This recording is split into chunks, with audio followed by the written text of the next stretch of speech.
Africa टूट रहा है। अफ्रीका का लगभग 1/3 हिस्सा अफ्रीका से अलग हो रहा है।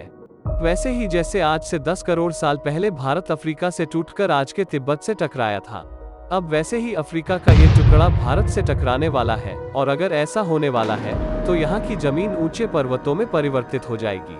आसपास की जगहों पर लावा निकलने लगेगा और समय बीतने के साथ साथ ये जगह बर्फ से ढक जाएगी।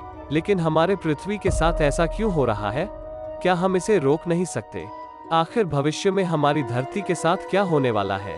आज से लगभग 4.5 करोड़ साल पहले हमारा पूरा ग्रह पानी से ढका हुआ था। पृथ्वी को बने हुए कुछ ही साल हुए थे, जिसकी वजह से पानी के कुछ ही फुट नीचे लावा उबल रहा था।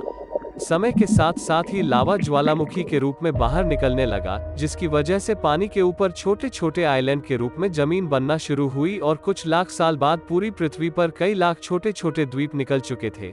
और अब धीरे धीरे धरती की ऊपरी सतह ठंडी हो रही थी, जिसकी वजह से धरती में दरार होने लगी और इसी वजह से छोटे छोटे लीमर एक जगह इकट्ठा होने लगे। ये घटना कई लाखों सालों तक हुई। ये द्वीप कई बार इकट्ठा होकर टूटते रहे और कई लाखों सालों बाद ये सारी जमीन एक जगह इकट्ठी हुई, जिसे आज हम पैंजिया महाद्वीप के नाम से जानते हैं। और ये लगभग 20 करोड़ साल पहले पैंजिया फिर से टूटना शुरू हो गया और उसी विशाल महाद्वीप में से भारत, अंटार्कटिका, ऑस्ट्रेलिया और अफ्रीका से टूटकर आज के तिब्बत से टकराया। टकराव इतना भयंकर था, इसकी वजह से तिब्बत की जमीन सिकुड़ गई और जहां टकराव हुआ वहां विशाल हिमालय खड़ा हो गया। आज भी माउंट एवरेस्ट की ऊंचाई बढ़ रही है, क्योंकि भारत की जमीन तिब्बत की ओर दबती जा रही है। और आप जितने भी देश जानते हैं वो करोड़ों सालों पहले एक हुआ करते थे। धीरे धीरे वो अलग हो गए और आज भी हर साल धीरे धीरे अलग हो रहे हैं। और इसका सबसे बड़ा उदाहरण है अफ्रीका का ये हिस्सा, जो 2 हिस्सों में टूट रहा है। 2005 में दक्षिण पश्चिमी केन्या से नैरोबी नरोक हाईवे तक रातों रात जमीन हटकर 2 हिस्सों में अलग हो गए और ये दरार हर साल 6 से 7 मिलीमीटर जितनी बढ़ रही है। अफ्रीका भी यहाँ से टूटने का कारण है। तीनों प्लेट्स के यहाँ जुड़ने की वजह से पूरा त्रिकोण हिस्सा अंदर से निकले लावा की वजह से बना हुआ है, जिसकी वजह से यहाँ हजारों सालों से ज्वालामुखी निकलना आम बात है। बार बार ज्वालामुखी निकलने की वजह से यहाँ भूकंप आना आम बात है और यही कारण है कि यहाँ की जमीन टूट रही है। तो क्या होगा जब सोमाली प्लेट भारत से टकराएगा? अगर सोमाली प्लेट उसी गति से भारत से टकराता है जिस गति से भारत और तिब्बत टकराया था, उसी गति में अगर टकराता है तो इसका सबसे जल्दी और ज्यादा असर भारत के मुंबई में दिखाई देगा। समुद्री किनारे साल दर साल उठने लगेंगे और भूकंप आम हो जाएंगे। समय के साथ साथ ज्वालामुखी फूटने लगेंगे।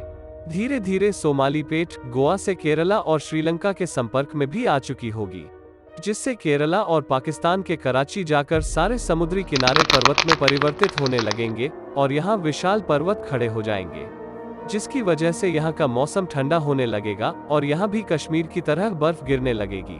बर्फ पिघलने की वजह से आसपास कई सारी नदियां निकलने लगेंगी और आसपास के इलाके घने जंगलों में परिवर्तित होने लगेंगे।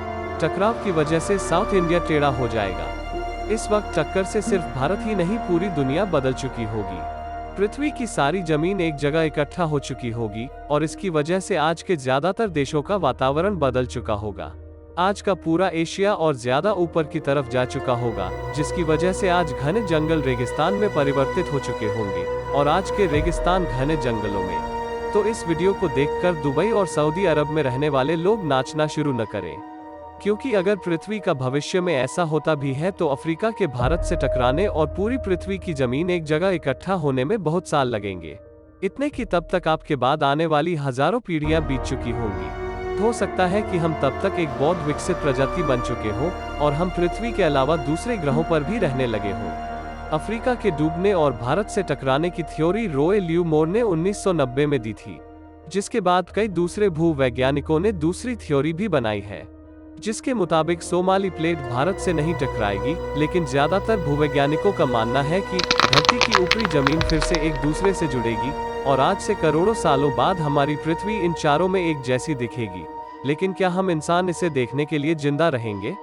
यही एक बहुत बड़ा सवाल है, जिसका जवाब हम इंसानों को मिलकर देना है।